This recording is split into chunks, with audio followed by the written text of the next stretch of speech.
I know that when you Google San Juan, you come across ghost histories pretty frequently, and in one of your interviews, you mentioned that there were like ghost stories connected with the tree outside your house, and I was just kind of wondering, and even this house itself too, I was kind of wondering if you could speak a little to that. I know that's a pretty big part of San Juan history.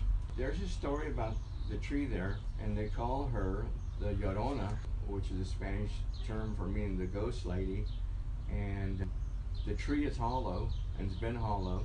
And the story is that she lives, the tree's hollow, you can go out there, you can see, if you look around, you can see through it, you can see daylight from the other side. There's a lady in there that lives in there, and she lived on Los Rios Street many years ago, perhaps, 100 years ago, and she had children, and there was a heavy rainstorm, and she left her children, there's different versions, she left her children in her home to go uptown to the store and to get some supplies.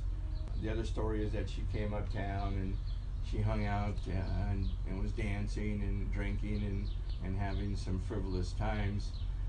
And she left her children behind, and the floodwaters came up, and this is a floodplain area, and the flood came to her home, and one of her babies was washed away. And so as Llorona, the crier, the screamer, she walks the streets of Los Rios in the Los Rios neighborhood crying and looking for her child.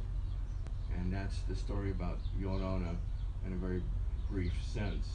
We've had stories, ghost stories here in our house that I've heard forever since I was a kid. I can remember when I got out of the Marine Corps and was going to UC Irvine, and I was the only one living here. I was the only Rios to be living here. And we had grown up hearing ghost stories about footsteps in the attic and people appearing and in the home and footsteps through the house. And it was just part of growing up and hearing those stories. Yeah. And I can remember getting out of the Marine Corps, moving here, going to UC Irvine. I was here by myself. I was the first Rios to ever live here in the house alone.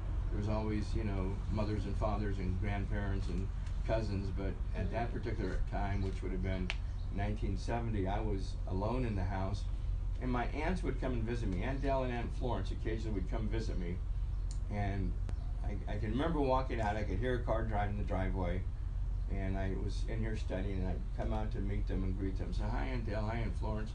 They say, hi, Stevie, how are you, honey? And I'd give them a hug and a kiss right there under the olive tree, and after they say hi to me, they would look at me, Maddie, and very seriously, have you seen anything lately? Have you heard anything? Really? The first topic of conversation. Gives me chills, I speak about it now. What have you seen? What have you heard? So they knew that there was power in this house, and they wanted to know if I had any recent contact with any power or with any ghosts. And I don't call them harmful ghosts. I think they're more like spirits, because the Rioses have lived here for over 200 years, and it doesn't surprise me that one of those Rioses have stayed behind in the spirit form and maintained a presence here in the house. So we would have that. I can remember the stories about hearing noises in the attic and chains being drug in the attic.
I just read about your grandfather, the breaker of horses, I think they called him. I was just kind of wondering if you could speak a little to that. I'm glad you asked that.